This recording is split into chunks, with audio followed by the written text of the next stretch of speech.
बच्चों, सबसे पहले सबको सुप्रभात। आप लोग को अगले वीडियो में फिर से स्वागत है। बच्चों, आप लोग पढ़ रहे हैं पाठ 3 पूर्णांक संख्या। तो इसमें हम लोग पूर्णांक को अच्छी तरह समझेंगे। और पहले आप लोग पढ़ चुके हैं कि पूर्ण संख्या क्या क्या हो सकती है, या पूर्ण संख्याओं के बारे में बहुत अच्छी तरह से भली भांति परिचित हो। तो आज हम लोग जानेंगे पूर्णांक को विस्तार से, थोड़ा सा समझेंगे कि आप लोग पूर्ण संख्या पढ़े हैं। मान लेते हैं आप लोग देख रहे हैं यहाँ पर कि एक पूर्ण संख्या हम लिखे हैं 6 और दूसरी पूर्ण संख्या लिखे हैं 4। तो पूर्णांक क्या होता है कि दो पूर्ण संख्याओं को घटाने से या जोड़ने से जो भी प्राप्त होती है वह पूर्णांक संख्या होगी। कोई भी दो पूर्ण संख्याओं को, चाहे छोटी हो या बड़ी से छोटी घटाएं या छोटी से बड़ी घटाएंगे तो जो भी संख्या प्राप्त होगी वह पूर्णांक होगी। तो देखते हैं हम कि 6 में 4 घटाते हैं। 6 में 4 घटाएंगे तो कितना बचता है? 2। 6 में 4 घटाने से 2 बचता है। इसको हम लोग संख्या में का निरूपण भी करके देखेंगे। जैसे 6 में 4 घटाने से 2 बचता है, उसके लिए यहाँ है कि 6 में 4 घटाने से 2 बचता है। उसके लिए संख्या जो पूर्ण संख्याओं को निरूपण के लिए एक रेखा में दिखाए हैं। जैसे देखेंगे कि 0, 1, 2, 3, 4 ये सारे संख्याएं पूर्ण संख्या हैं, बढ़ते जाएगी। लेकिन हम ये 0 से 6 तक के संख्याओं में देख रहे हैं कि 6 में 4 घटाने से 2 बच रहा है यहाँ। तो 6 में 4 घटाएंगे, मतलब यहाँ जैसे 6, तो 6 कैसे जाएंगे हम? 6 से चल गए, 0 से चल गए 6 में। अब हमको घटाना है 4। 6 में 4 घटाएंगे तो कहाँ जाएंगे? फिर 6 से 4 घटाएंगे, यानी 4 अब आएंगे हम इधर से 6 से 4, माने 4 घर छलांग लगा के आएंगे पीछे। तो 1, 2, 3, 4 छलांग लगा के आए हैं हम, यानी 4 घटा दिए। 6 से 4 घटा दिए, ये इस तरह करके अलग अलग करके हम घटाए। आए कहाँ पर? 2 में आए, इसीलिए 2 यहाँ हो गया। और ये 2 क्या हो गया? पूर्णांक हो गया। पूर्णांक यहाँ 6 में 4 गया तो क्या बचा? 2, यानी 2 एक पूर्णांक संख्या होगा ही, पूर्णांक संख्या होगा। और वो भी क्या पूर्णांक होगा उसके बारे में जानेंगे। सिर्फ अभी पूर्णांक जानेंगे कि पूर्णांक है, पूर्ण संख्या भी है, ये पूर्णांक है। अब आगे देखेंगे कि ये दूसरा पूर्ण संख्या हम लिए हैं 5, फिर एक पूर्णांक संख्या लिए हैं 5, दोनों बराबर लिए हैं 5। तो 5 माइनस 5, 5 माइनस 5 बराबर 0 हो रहा है। तो इसको निरूपण में देखेंगे। दूसरा 5 माइनस 5 0, यानी हम 0 से 5 में जाएंगे और फिर आएंगे 5 में। 0 से गए 5 और 5 से फिर 5 घटाएंगे तो कैसे घटाएंगे? 5 में 5 घटाएंगे मतलब सीधे 5 आ जाएंगे, या तो सीधे 5 आ जाएंगे तो भी होगा, सीधे 5 आके फिर 0 में पहुंच गए। यानी 0 से गए 5 को समझना है कि पहले 1 गए, फिर 2 गए, फिर 3 गए, फिर 4 गए, फिर 5 गए। 5 बार 5 घर गए, फिर 5 घर से घूम करके कहाँ आए? 0 में आए। इसलिए 5 माइनस 5 बराबर 0। यहाँ जो 5 में 5 अंतर हो रहा है 0 होगा, तो ये 0 हो गया। पूर्ण संख्या ये भी पूर्णांक होगा, क्योंकि पूर्णांक का परिभाषा बता रहा है कि दो पूर्ण संख्याओं का अंतर या योगफल पूर्णांक कहलाती है। ये भी पूर्णांक हुआ। अब आगे देखेंगे 4 - 6, यानी यहाँ देखेंगे कि 4 और एक 6 लिए हैं पूर्ण संख्या, तो 4 में 6 घटाने से कितना कितना बच सकता है, उसका निरूपण देख लें। तीसरा में 4 - 6, यानी हम 0 से कहाँ जाएंगे, 4 घर, पहला 1 घर, फिर 2, 3, फिर 4, फिर ये 4 के बाद 6 घटाना है। यहाँ 0 से चल गए 4 में। अब क्या सवाल है कि 4 में 6 अब वापस आएंगे 6 घर, तो 6 घर वापस जब आएंगे तो कहाँ पहुँचेंगे। 6 घर मतलब यहाँ जैसे 4 में 4 से 3 आएंगे, 3 से 2 आएंगे, फिर 1 आएंगे, फिर 0 आएंगे, 0 के बाद पीछे कहाँ जाएंगे वो जानना है। तो 0 से बाईं ओर जो हम पहुँचेंगे, ठीक 0 और 1 के बराबर दूरी, 0 और 1 के जो बराबर दूरी है उतने दूरी हम पीछे जाएंगे तो कहाँ पहुँचेंगे, 1 घर नीचे जाएंगे तो यहाँ पहुँचे। अब यहाँ भी 1 लिखेंगे, लेकिन बात है कि इसमें सिर्फ 1 लिखेंगे तो नहीं होगा, इसके लिए एक चिन्ह का प्रयोग किया गया है उल्टा। 0 के दाईं ओर जो संख्याएं होगी वो पॉजिटिव संख्याएं यानी धनात्मक संख्याएं जो यहाँ बताए गए हैं, देखेंगे संख्या रेखा पूरा निरूपण है कि 0 है, तो 0 के दाईं ओर प्लस लिखे नहीं है, 1 लिखे हैं सिर्फ, यानी ये +1 समझा जाता है। 1 मतलब ये +1 समझा जाता है, और 2 का मतलब +2 समझा जाता है, 3 का मतलब +3 समझा जाता है, 4 का मतलब +4, इस प्रकार के प्लस सभी होते हैं। लेकिन इसको दिखाने के लिए सिर्फ 1 भी दिखा सकते हैं, प्लस नहीं भी लिखेंगे तो वो समझा जाता है कि ये धनात्मक है। लेकिन यदि ये 0 के बाईं ओर 0 और 1 बराबर दूरी जो यहाँ है वही दूरी बाईं तरफ जाती है, तो उसको हम लोग 1 जो दिखाएंगे वो माइनस यानी ऋण यानी कमी, 1 की कमी हो गई। 0 में 1 की कमी हो गई, -1, और 1 की कमी हो जाएगी तो फिर -2, -3, ये सारे क्या होते हैं, नीचे जो ऋण चिन्ह लग जाता है इसको ऋणात्मक पूर्णांक कहा जाता है। जब ऋणात्मक पूर्णांक क्या हो जाएगा, 4 में 6 घट जाता है तो आते हैं हम लोग कहाँ पर, 4 से सीधे 6 घर छलांग लगा के आते हैं। उदाहरण के लिए समझेंगे, 1, फिर 2, 3, 4, 5 मतलब -1 पहुंच गए, 0 से बाएं। फिर 6 में कहाँ पहुंच गए, -2 में,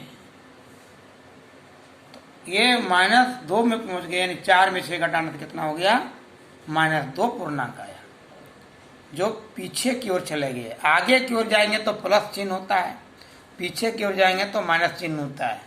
इस बात को हमेशा रखेंगे, जैसे ऊपर की ओर जाएंगे तो प्लस समझा जाएगा, नीचे जाएंगे तो माइनस समझा जाएगा। उसके लिए एक तालिका भी देख सकते हैं आप लोग अपनी किताब में, जो आप लोग का 6ठी क्लास का बुक का पूर्णांक के बारे में वर्णन कर किया हुआ है, यहाँ दिया हुआ है कि आप लोग समझ सकते हैं अच्छी तरह से।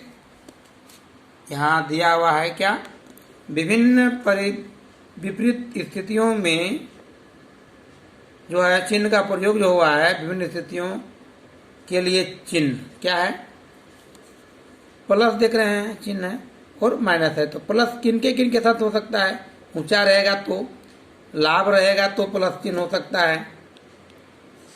उसके बाद वृद्धि रहेगा तो प्लस चिन्ह हो सकता है।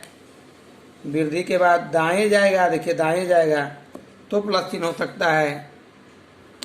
तो यहाँ देखेंगे दाएं, उसके बाद है बढ़ना, नहीं बढ़ना है, आय है, आय बढ़ रहा है, आय है तो प्लस, यहाँ लिखा है प्लस का प्रयोग। पूरब तरफ जा रहा है, पूरब तरफ जाएगा तो प्लस का प्रयोग, उत्तर तरफ जाएगा तो प्लस का प्रयोग।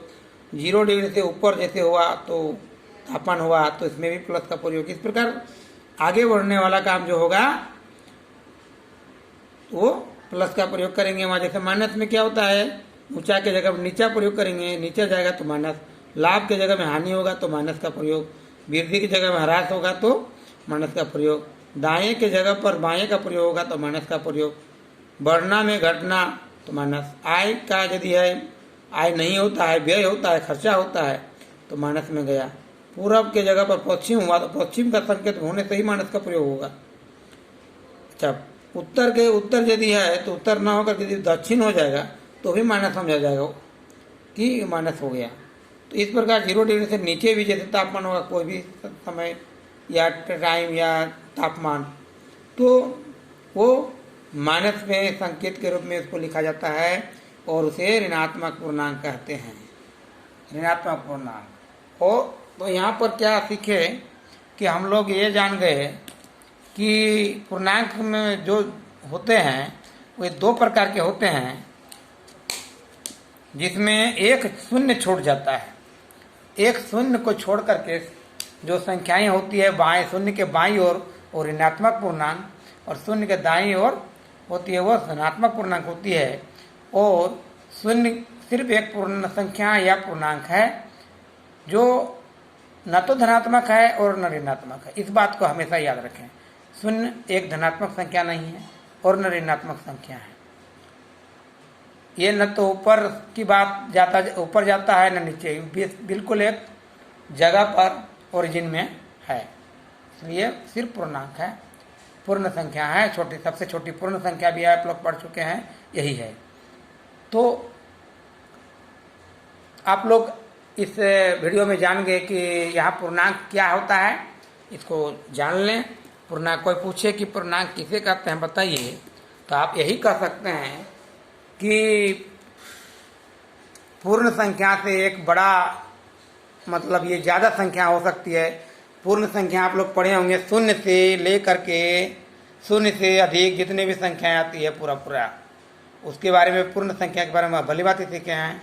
लेकिन यहाँ पूर्णांक जो होती है पूर्ण संख्या से डबल होती है। यदि पूर्ण संख्याएं दुनिया में 1 करोड़ है तो पूर्णांक संख्याएं 2 करोड़ हो जाएगी। कैसे होगी इसको देखना यह है कि शून्य के बाईं ओर जो ऋणात्मक पूर्णांक है वे भी पूर्णांक संख्याएं होती है, जो अभी देख लिए हैं आप लोग। 4 में 6 घटाते हैं तो -2 आता है। तो पूर्णांक संख्या का परिभाषा बड़ी बातें जान जाएंगे। क्या हो सकती है कि 2 पूर्ण संख्याओं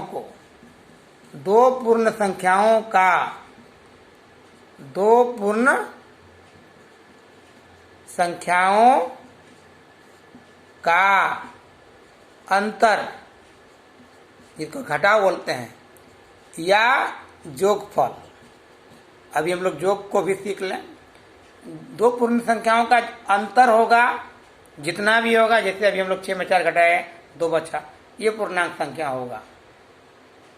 तो 2 पूर्ण संख्याओं का अंतर होगा या जोग होगा, तो परिणाम क्या निकलेगा? पूर्णांक संख्या। जैसे यहाँ 4 में 6 घटाए हैं तो कितना बचा था? -2। तो ये क्या है? पूर्णांक है, एक ऋणात्मक पूर्णांक है। यहाँ आप समझे लिख सकते हैं आप ऋणात्मक पूर्णांक, और यहाँ भी लिख सकते हैं आप लोग धनात्मक पूर्णांक। 2 क्या है? 6 में 4 गया तो धनात्मक पूर्णांक। धनात्मक पूर्णांक लिख सकते हैं। पूरा समझ गए होंगे। धनात्मक पूर्णांक, और यहाँ भी लिख सकते हैं धनात्मक पूर्णांक। तो पूर्ण संख्या भी है, लेकिन ये पूर्ण संख्या नहीं है। पूर्ण संख्या कब नहीं होती है? जब छोटी संख्या से बड़ी संख्या को घटाते हैं तो ऋणात्मक पूर्णांक ही आ सकता है, पूर्ण संख्या नहीं है। माना तो पूर्ण संख्या नहीं है, इसको आप लोग फिर से जान लें। परंतु 5 में 5 समान संख्या, समान अंक को जब घटाते हैं तो वो शून्य होती है, और वह धनात्मक पूर्णांक यहाँ जो है सिर्फ पूर्णांक कह सकते हैं। ये जो शून्य हो जाता है या सिर्फ ये पूर्णांक जो है ये सिर्फ पूर्णांक होगा। 5 समान संख्याओं को जब घटाते हैं तो शून्य आती है, तो सिर्फ पूर्णांक होगा और यह समान संख्या होने कारण हुआ।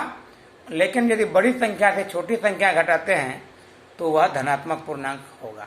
बड़ी संख्या से, बड़ी पूर्ण संख्या से छोटी पूर्ण संख्या घटाते हैं तो वह धनात्मक पूर्णांक होता है। तो इसको समझ गए होंगे। और भी पूर्णांक की एक अपवाद है कि जैसे दो भिन्न संख्या जो हम लोग आगे पढ़ेंगे, अभी तो यहाँ सिर्फ पूर्ण संख्या और पूर्णांक की बात है, इसीलिए हम अभी यहाँ लिखे हैं परिभाषा में कि दो पूर्ण संख्याओं का अंतर या जोगफल जो होगा वो पूर्णांक होगा, योग होगा ये पूर्णांक में।